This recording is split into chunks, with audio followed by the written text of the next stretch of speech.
కుంకుడుకాయలతో ఇంట్లోనే సురక్షితమైన రసాయనాలు లేని హెర్బల్ షాంపూని చాలా ఈజీగా తయారు చేసుకోవచ్చు. జుట్టు రాలడం తగ్గించి కుదుళ్లను బలంగా మార్చే ఈ షాంపూ తయారీ విధానం ఈరోజు తెలుసుకుందాం.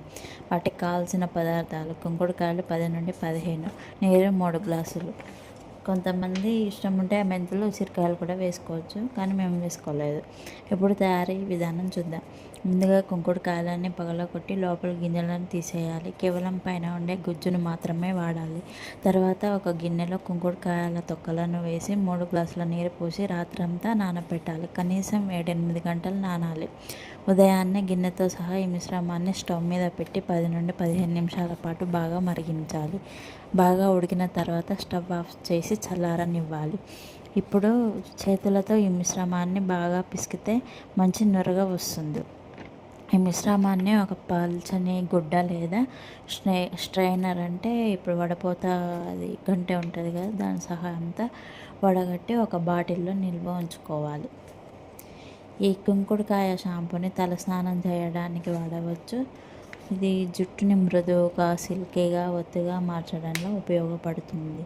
ఈ మిశ్రమాన్ని జుట్టుకే కాదు, వంట రూమ్లో ఉన్న జిడ్డు దగ్గర కూడా వాడాలి. బాగా జిడ్డు పట్టిన దగ్గర ఈ వాటర్ని, అంటే కుంకుడుకాయ వాటర్ని, గుజ్జుని అక్కడ వేస్తే మనకి జిడ్డు అంతా పోతుందన్నమాట. వీడియోలో చూసినట్టు ఒక బౌల్లో తీసుకొని బాగా మరిగించిన తర్వాత దాన్ని చల్లార్చి ఇలా వడపోసే గంటెతో వడపోయాలన్నమాట.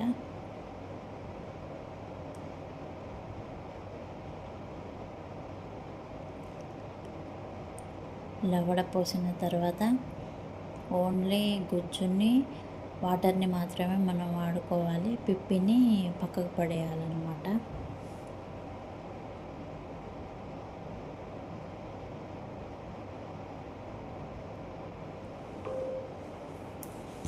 లోపల గింజలు వాడకూడదు కాబట్టి పైన పొట్టు వరకే మనం వాడుకోవాలి.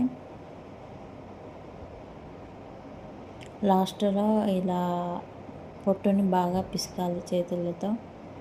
ఇలా పిసికితే గుజ్జు వస్తుంది. అందులో కొన్ని వాటర్ పోసి అటు ఇటు కదిలించి మళ్ళీ వడపోసుకోవాలి.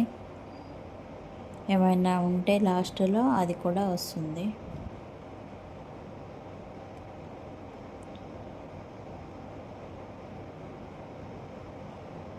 ఇది బెస్ట్ హెల్తీ హెయిర్ ఫాల్ అని చెప్పవచ్చు.